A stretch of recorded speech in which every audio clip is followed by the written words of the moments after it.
मैं यहाँ पे जेल अधीक्षक के रूप में तैनात हूँ महाराज जी, मथुरा कारागार में। इस समय 1600 बंदी हैं और बहुत से ऐसे बंदी होते हैं महाराज जी जो 16-16 साल से 18-18 साल से कारागारों में निरुद्ध हैं। व्यक्ति मर जाता है तो यह माना जाता है कि वो प्राप्त नहीं होगा, लेकिन कारागारों में निरुद्ध हो जाने के बाद उनके परिवार पर यह संकट आ जाता है कि न उनसे मिल पाते हैं और न उनसे बातें कर पाते हैं। तो उनका परिवार भी तिल तिल मरता रहता है, जिसके कारण वह अवसाद की स्थिति में आ जाते हैं और कभी कभी ये करते हैं कि सुसाइड की उनकी टेंडेंसी आ जाती है और बंदी आत्महत्या कर लेते हैं। तो महाराज जी, इस समय हम लोगों ने आपकी प्रेरणा से राधे राधे का जाप कराना शुरू किया है, तो काफी परिवर्तन आया है। तो महाराज जी, हम चाहेंगे कि उनको कुछ इस प्रकार के संदेश दें। हाँ, एक हम आपको सिद्धांत बताए देते हैं जो परम सत्य और शास्त्रीय है। अवश्य में वो भोक्तव्यम कृतम कर्म शुभाशुभम। ऐसा भी हो सकता है कि वो निर्दोष हो, उन्होंने वो कृत्य ना किया हो जिस कृत्य में वो आए हैं, लेकिन सत्य मानिए वो पाप जो उनको दंड नहीं मिला है, वो पाप उनको दंड दे रहा है। एक हम उदाहरण से बताते हैं। एक सामने स्वर्णकार का मकान था और वो बहुत ही छल कपट करके दूसरों को ठगता था और स्वर्ण एकत्रित करता था और कुछ राज कर्मचारियों से मिला हुआ था। जब कभी ऐसी विपत्ति आती तो राज कर्मचारियों के सपोर्ट से वो बच जाता था। तो राज कर्मचारी उनके घर आते जाते थे और वो जहां संपत्ति रखता था राज कर्मचारियों को पता था। एक दिन उनके मन में आया कि ये बहुत छल कपट करता है, अधर्मी है, और इसको मार करके हम ही संपत्ति ले लेते हैं तो क्या फर्क पड़ेगा, क्योंकि अधर्म तो ये करता है, मैं खुद जानता हूं। तो दो राज कर्मचारियों ने उसकी हत्या कर दी और वो बाग से लेकर निकल रहे थे कि सामने वाले घर से एक व्यक्ति, पहले बाथरूम लघुशंका नहीं होते थे, वो लघुशंका के लिए निकला। उसने राज कर्मचारियों को बॉक्स लेते हुए और चेहरे पर भय देखते हुए उसने कहा, हमें लगता है आप कुछ गलत करके आ रहे हैं। तुरंत उसको एकांत ले गए और देखे, इसमें से जो हिस्सा चाहो आप ले सकते हो, पर आप अपनी जबान बंद रखना। उसने कहा, मैं कदापि ऐसा नहीं कर सकता, मैं बड़े अधिकारियों के पास शिकायत करूंगा कि आपने ऐसा ऐसा। तो उन्होंने तत्काल उसको बंदी बनाया और उसके ऊपर रिपोर्ट कर दी कि ये बॉक्स लेकर के चोरी करके जा रहा था, स्वर्णकार का वध कर दिया। बिल्कुल कोई अपराध उसका नहीं। आप देखिए, उसको बंदी बना लिया गया। 10 वर्ष लगते हैं न्यायालय में कभी कभी न्याय करने के लिए। बड़ा उसको कष्ट और दंड भोगना पड़ा। जब न्यायाधीश के सामने आया तो उसने रो कर कहा कि मैं बिल्कुल निरपराधी हूं, मेरा कोई भी दोष नहीं है। आप सत्य को साक्षी करके, भगवान को साक्षी करके देखिए, मेरी बात पर आप जांच कीजिए। जो दो राज कर्मचारी थे उन्होंने कहा कि मेरी बात पर विश्वास कीजिए, इसी ने ऐसा केस किया है। 10 वर्ष उनको दंड भोगते हो गए। तो एक चाल चली गई कानून विभाग से कि एक जो मृत पुरुष आया था जिसको पोस्टमार्टम करानी थी, ऐसे तो राज कर्मचारियों को कहा आप उनके साथ जाइए, और उस कैदी को भी साथ कि आप इसकी अंतिम यात्रा में कोई है नहीं तो आप साथ जाइए। राज कर्मचारियों ने धीरे से उनके कान में कहा, उनके पास यंत्र लगे हुए थे, कान में कहा, अगर तू मेरी बात मान जाता ना तो तेरे को दंड नहीं मिलता, तुझे दे देते उसमें से संपत्ति। अब देख, आजीवन कारावास या फांसी तुझे मिलेगी। ठीक, पूरा न्यायाधीश के सामने वो जो वॉइस आवाज का वीडियो था उनके सामने गया। उसने कहा तुम निर्दोष हो और उनको बंदी बना लिया। अब एक महात्मा से वो मिला और उसने कहा, भगवान भगवान भगवान कहते हो, क्या भगवान के अन्याय है? मैंने बिल्कुल पाप नहीं किया था, चलो बाद में छूटा, लेकिन 10 वर्ष में कष्ट पाता रहा, इसमें तुम्हारा भगवान कहां गया था? तो उन्होंने एकांत में बैठाल कर कहा कि भगवान को साक्षी करके बताना, इसी जन्म में क्या तुमने पाप नहीं किया? विचार करके बताना, सत्य बताना। अब यहां कोई केस तो चलने वाला है नहीं, लेकिन तुमने भगवान को दोषी ठहराया। तो उन्होंने कहा, हाँ, मैंने यौवन अवस्था में किसी स्त्री से मित्रता की थी, पर वो हमारे अधीन नहीं हुई, तो हमने छल करके उसे मारा और जमीन में गाड़ दिया, आज तक उसे कोई नहीं जाना। तो बोले, इसी कर्म का दंड तुम्हें मिला हुआ है। तो जिनको न्याय विभाग के द्वारा अभी फाइनल नहीं हुआ और उनको कष्ट हो रहा है, तो मैं प्रार्थना करता हूं कि इसी जन्म का या किसी जन्म का तुम्हारा पाप तुम्हें कष्ट दे रहा है, तुम्हें नया पाप नहीं करना आत्महत्या करके। आत्महत्या करने से वो दुर्गति होती है जो घोर पापाचारी की होती है। ये कोई आत्महत्या करने के बाद 5 स्टार होटल थोड़ी रखा कि आप शरीर छोड़ दोगे और बहुत आपको सुख प्राप्त होने लगेगा। नहीं नहीं, जो न तरे भवसागर अस समाज नर पाए, सो अति निंदक मंदमति आत्महनन गति जाए। सबसे बड़ी दुर्गति आत्महत्यारी की होती है और वो प्रेत योनि को प्राप्त होता है। इसलिए समस्त कैदियों से और अन्य भाइयों से भी हमारी प्रार्थना है कि आत्महत्या का विचार ना करें और नाम जप करते हुए अपने पापों का नाश करने की सोचें। आपको जो कठिन से कठिन सजा भोगनी पड़ रही है, या आपको जो ऐसी परिस्थिति में कि अभी निर्णय नहीं हुआ पर आपको दंड भोगना पड़ रहा है, सच्ची मानिए आपके कर्म का फल है। एक सेकंड भी आपको कोई कष्ट नहीं दे सकता यदि हमारा कर्म हमारे विपरीत ना हो। हम इस आज के सत्संग में यही कहा, ये जो आप लोग मनमाने आचरण करते हैं, मदिरा पीना, व्यभिचार करना, पशुओं को पका करके खाना, हिंसा करना, आप देख लीजिएगा इसका जब परिणाम आएगा तो हो सकता है आप उस केस में बिल्कुल दोषी ना हो, लेकिन आपको भयानक दंड मिलेगा क्योंकि आपका पापाचरण एकत्रित हो रहा है। तो आत्महत्या वो उपाय नहीं जिससे हम दुख से मुक्त हो जाएं।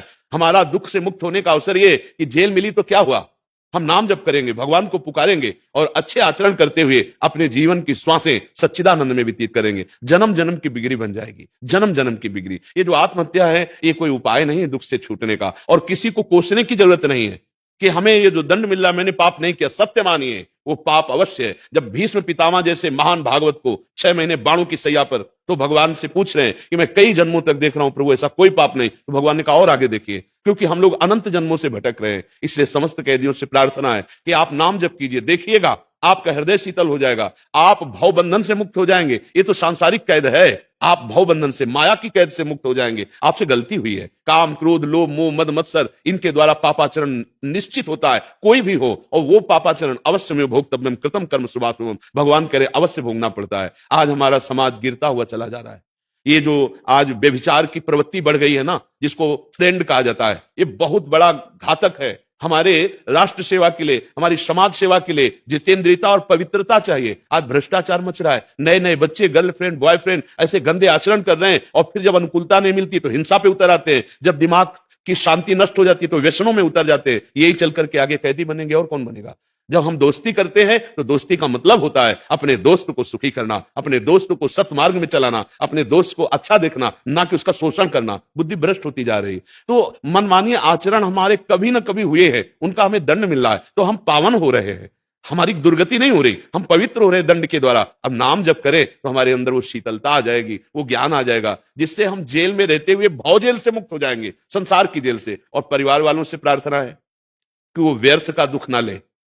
पक्का समझ लीजिए, यहां किसी को भी अगर कोई कष्ट मिल रहा है तो किसी न किसी कर्म से मिल रहा है।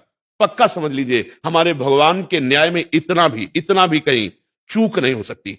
हमारे आचरण ऐसे हुए हैं। अब वो परिवार के सदस्य आरोपित होकर के जो जेल गया है, उससे मोह के कारण वो दुखी हो रहे हैं। मेरी प्रार्थना है आप दुखी मत होइए, आप भी भजन कीजिए और मनाइए उस भजन का फल कि जो जेल में गया है उसको सुख मिले, शांति मिले और वो जल्दी मुक्त हो। अगर इस देह से ना मुक्त हो सके तो भगवान की इस माया से तो मुक्ति हो जाए। एक परमहंस जी हमें मिले थे, गंगा किनारे भ्रमण किए, तो भ्रमण में बड़े अनुभव होते हैं। जब नई अवस्था हमारी 13-14 की थी तो हमारे अंदर जिज्ञासा थी कि मैं महात्माओं से मिलूं और जानूं कि परमार्थ का वास्तविक स्वरूप क्या है। तो शायद में उनसे प्रश्न किया कि स्वामी जी, आप वो करीब 90 वर्ष के थे, बहुत ही दिव्य स्थिति थी उनकी, कि स्वामी जी आपने संसार से क्यों वैराग्य लिया। तो उन्होंने कहा, बेटा मेरी एक दुकान थी कपड़े की, मेरी नई अवस्था थी, बहुत दुकान चलती थी, तो पड़ोस वाले जो दुकान के थे और उन लोगों ने हमें ईर्ष्यावश एक दिन बहुत पीटा। मैंने सहने की कोशिश की, लेकिन उन लोगों का स्वभाव ही बन गया हमको प्रताड़ना, गाली देना, मारना। उनमें से एक जो प्रधान था, बेटा मैंने निश्चय किया इसका वध करूंगा। बोले ऐसा ही किया, कुछ पैसे की करौली खरीदी, उनके वचन, और जब वो हमें रास्ते में मिला तो मैंने उसे मार दिया जान से। फिर मेरे हृदय में आया कि मैंने अपराध किया है, तो मैं स्वयं चला गया और मुझे बंदी बना लिया गया, और फिर मुझे तन्हाई की सजा मिली। उस समय वो कह रहे थे मुझे तन्हाई की सजा मिली, बहुत कष्टप्रद जीवन। तब हमें ज्ञान हुआ कि अब हमारा जीवन पूरा नष्ट हो गया, किसी काम का ना रहा। हम क्रोधवश सही व्यवहार ना करने के कारण आज बंदी बना लिए गए। हे भगवान, यदि मुझे मुक्त कर दिया जाए तो मैं आजीवन संन्यास लेकर आपका भजन करूंगा। पर इतने कहने से थोड़ी हो जाता है। उन्होंने निश्चय किया, आज से मैं जल नहीं पीऊंगा, भोजन नहीं पाऊंगा और निरंतर नाम जप करूंगा। अब चाहे जेल में रहना पड़े या संसार में, भगवान का भजन नहीं छोड़ूंगा। उन्होंने ऐसी बात पकड़ी। अब जब भोजन नहीं, पानी भी नहीं पीना, तो जो अधिकारी जन है वो उनके पास जा ना आंख खोलते, चाहे उनको कोई बूट से मारे, डंडे से मारे, वो स्वयं बता रहे थे, ना मैंने आंख खोला ना मैंने संभाषण किया। तो बड़े अधिकारी आए, उनमें से कोई सज्जन स्वभाव के थे, संत स्वभाव के। तो उन्होंने कहा, देखो इस समय मैं अकेला हूं, आप अपने हृदय की बात बता दीजिए, आप क्या चाह रहे हैं, हो सकता है मैं आपका सहयोग कर सकूं। आंख खोली, उनको लगा जैसे भगवान ही हमें साहस बंधा रहे हैं। आंख खोली और कहा, साहब मैंने ही मारा है, पक्का मैं अपराधी हूं, पक्का। और एक लालसा मेरे हृदय में जागृत हो गई, यदि किसी तरह मैं मुक्त हो जाऊं तो आजीवन संन्यास लेकर भगवान का भजन करूंगा। तो उनका भी तुम्हें झूठ बोलना पड़ेगा, तुम्हें ये कहना पड़ेगा मुझसे जबरदस्ती ये बात कहाई गई है, मैं पूरा सहयोग करूंगा आपका। ऐसा विधान बनाया गया, अभी वो बिना सजा के दंड भोग रहे थे, ऐसा विधान बनाया गया, वो मुक्त हो गए। 90 वर्ष के थे, ब्रह्मबोध संपन्न महापुरुष। ये मार्ग बना, देखो भगवान का नाम जप, भगवान के प्रति आश्रय। पक्का उन्होंने अपराध किया था, उनको आजीवन कारागार में ही रहना पड़ता, लेकिन भगवान के भजन ने, भगवान की प्रार्थना ने, ऐसा होता है। भगवान करतुम अकर्तुम अन्यथा करतुम सर्व समर्थ है। किसी भी को निराश नहीं होना चाहिए, किसी भी परिस्थिति में निराश नहीं होना चाहिए। भगवान के नाम में अपार सामर्थ्य है, जो भव समुद्र को सुखा दे। नाम लेत भव सिंधु सुखाही, करो विचार सुजन मन माही।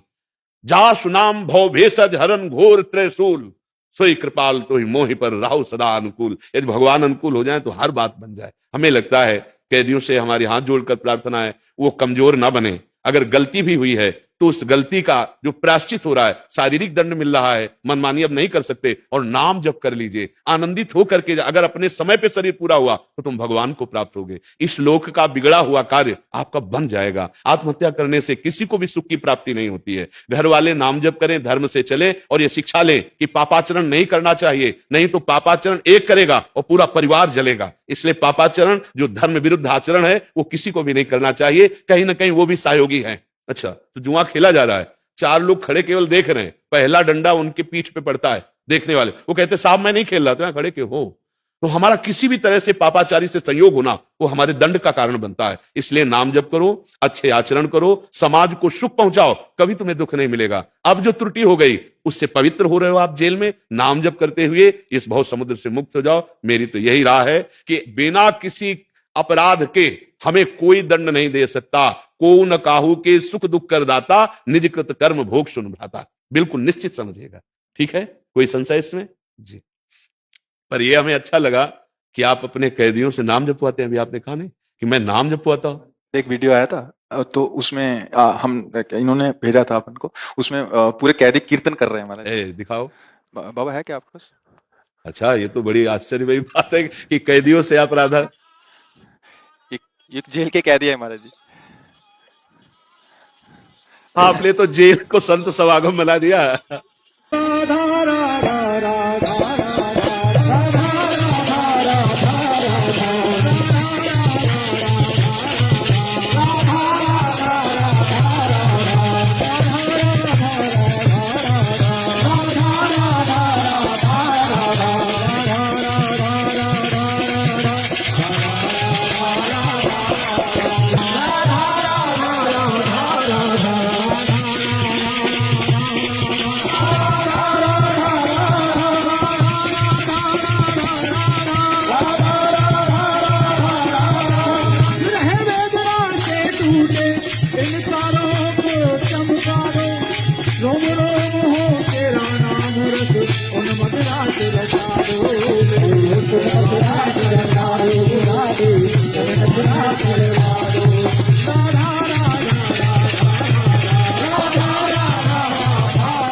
सब जेल में जो कैदी जो है ना महाराज जी, सब कीर्तन क्या करते हैं। आपको तो हम प्रणाम करते हैं।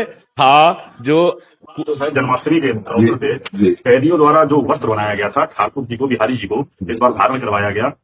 और चूंकि कारागार उनकी जन्मस्थली है, तो इस बार वहाँ के बंदियों द्वारा जो है वस्त्र बना के जन्माष्टमी के दिन बिहारी जी को पहनाया गया। बहुत सुंदर, बहुत सुंदर। हमें इतना आह्लाद हो रहा है कि ऐसे जो भगवत विमुख जन हैं, जो आसुरी प्रवृत्ति से युक्त हैं, अपराध करने वाले हैं, ये नाम जानते हो?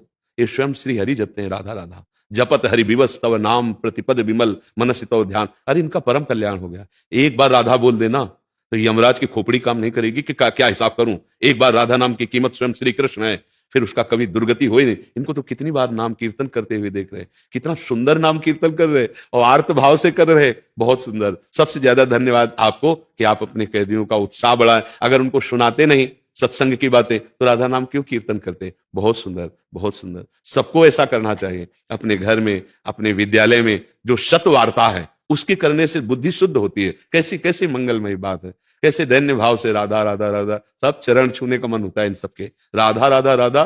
अरे धोखे से राधा निकल जाए तो संसार की बाधा नष्ट हो जाए। ये तो हमारी महारानी जी का नाम कीर्तन कर रहे हैं, ये वृंदावनाधीश्वरी का नाम कीर्तन कर रहे हैं। अहो भाग्य, इन सबसे प्रार्थना करना कि आपके दुर्भाग्य नहीं है, हाँ आपके बड़े भाग्य हैं जो आपका सानिध्य मिला। नहीं, कौन ऐसे कैदियों से बैठकर सत्संग की बातें करेगा, कौन उनको कहेगा राधा नाम कीर्तन करो। नहीं नहीं, धन्यवाद है आप कि भगवान की बड़ी कृपा है आपके ऊपर कि आप ऐसी उनको सतमार्ग की प्रेरणा दे रहे हैं और सबका मंगल होगा। भगवान नाम में बहुत अपार महिमा है। घोर हिंसक व्यभिचारी जनों ने जब नाम का आश्रय लिया तो बड़े बड़े महात्मा बन गए, बड़े बड़े महात्मा बने। इन सब का कल्याण हो जाएगा। जीव भूल से अपराध कर देता है, लेकिन भगवान का नाम अगर भूल से भी उच्चारण कर ले तो सारे पापों का नाश होता है। एक बार नाम की अपार महिमा है। ये तो बहुत बार नाम ले रहे हैं, जो निरंतर नाम जप करते तो भगवान का स्वरूप ही हो जाते, पर एक बार यदि नाम ले तो हिसाब में भारी पड़ जाएगा। हमने कई बार चर्चा में सुनाया है कि एक पापात्मा स्वभाव का था और एक पुण्यात्मा स्वभाव का भाई था। तो भाई वो संतों की सेवा करता था, उसके मन में ये बात बनी रहती कि छोटा भाई शराब पीता है, मांस खाता है, व्यभिचार करता है और संतों को गाली देता है। वो जब शराब के नशे में आता, अगर संत घर में होते गाली देते। उसका ऊपर मकान था। तो एक दिन भगवान के परम भक्तों की मंडली आई, वो बड़े भाव से घर लाए, चरणामृत उतारा, आरती की, भोजन पवाया। अब इतने में वो आ गया शराब पी के लड़खड़ाता हुआ, संतों को गाली देने लगा, भाई को गाली दिया। संतों से कहा आप नाराज मत हुए, इस पर दया कीजिए, इसकी दुर्दशा है प्रभु, इसकी बुद्धि भ्रष्ट है, इसका कल्याण हो सकता है। बोले पक्का।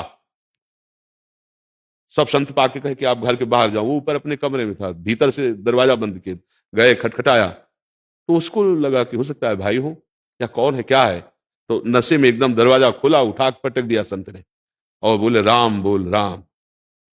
वो मैं नहीं बोलता, नशे में से कहा जान से मार देंगे, तुम्हारा भाई भी यहां बचाने नहीं आएगा, राम बोल राम। अब उसको लगा कि तगड़ा महात्मा है, ऊपर चढ़ा है, हो सकता है ऐसा कर दे। तो बोले राम राम। बोले बस बेटा, इसी से तुम्हारा काम हो जाएगा। 2 बार राम राम कहा। जब वो समय पर मरा ना, यमराज जी ने पूरा रजिस्टर देखा, 1 सेकंड में से फाइनल होता है, घोर पापाचरण, पर 2 बार राम राम कहा।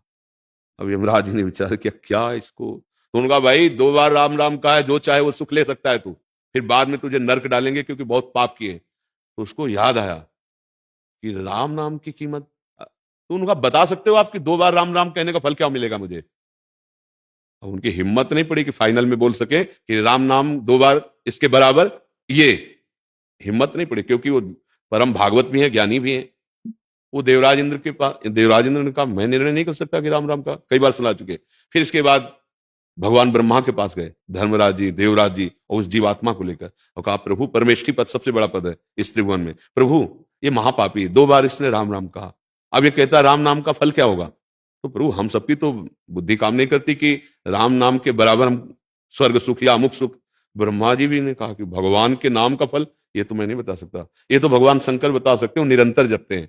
वहां गए, भगवान शंकर ने कहा राम नाम की महिमा तो मैं बता सकता हूं, उसी से मैं काशी में मोक्ष देता हूं। उसी से रा कह के पी गया और मां कह के बंद कर लिया। कंठ में पूरा हलाहल समुद्र का जहर जो निकला था वो रोके हुए, एक बूंद भी कंठ में, अगर वो घाटी द्वार पे चला जाए ना तो खास खास के देखो कैसा हलाहल विष रोक लिया। नाम, बड़ी नाम की महिमा कही। बोले फल तो नहीं बता सकता। तो बोले फाइनल कैसे हो। बोले राम जी के पास चलो। साकेत धाम गए, उस पापी जीवात्मा को साथ लेके। भगवान ने कहा आज सब बड़े बड़े लोकपाल ईश्वर कोटि के कैसे पधारे। बोले प्रभु समस्या हो गई, ये जीव 2 बार नाम आपका लिया और वैसे पूरे जीवन पाप किया है, अब ये कह रहा है इस नाम का फल क्या है। तो प्रभु हम सब तो नहीं बता पाए, आप बताओ। भगवान ने कहा गोद में बैठा लो हमारी। वो जीवात्मा गोद में बैठा और भगवान ने कहा फल तो हम भी नहीं बता सकते, आप खुद देख लीजिए कि 2 बार नाम लिया तो हमारी गोद में आके बैठ गया। कहूं कहां लगी नाम बढ़ाई और राम न सकई नाम गुण गाई। स्वयं भगवान अपने नाम का फल नहीं बता पाए और भगवान जिस नाम को जपते हैं वो है राधा। हरि रसना राधा राधा राधा रट, और ये राधा राधा रट रहे, परम कल्याण इनका है। हाँ, कोई निराश ना हो, कर्मों का भोग जो आया है वो हमें पावन करने के लिए आया। अब पापाचरण हो नहीं रहा, पाप का दंड मिल रहा है, हम भोग रहे हैं और नाम ऊपर से जप रहे हैं। अब उन्नति ही उन्नति है, आत्महत्या करने की जरूरत नहीं।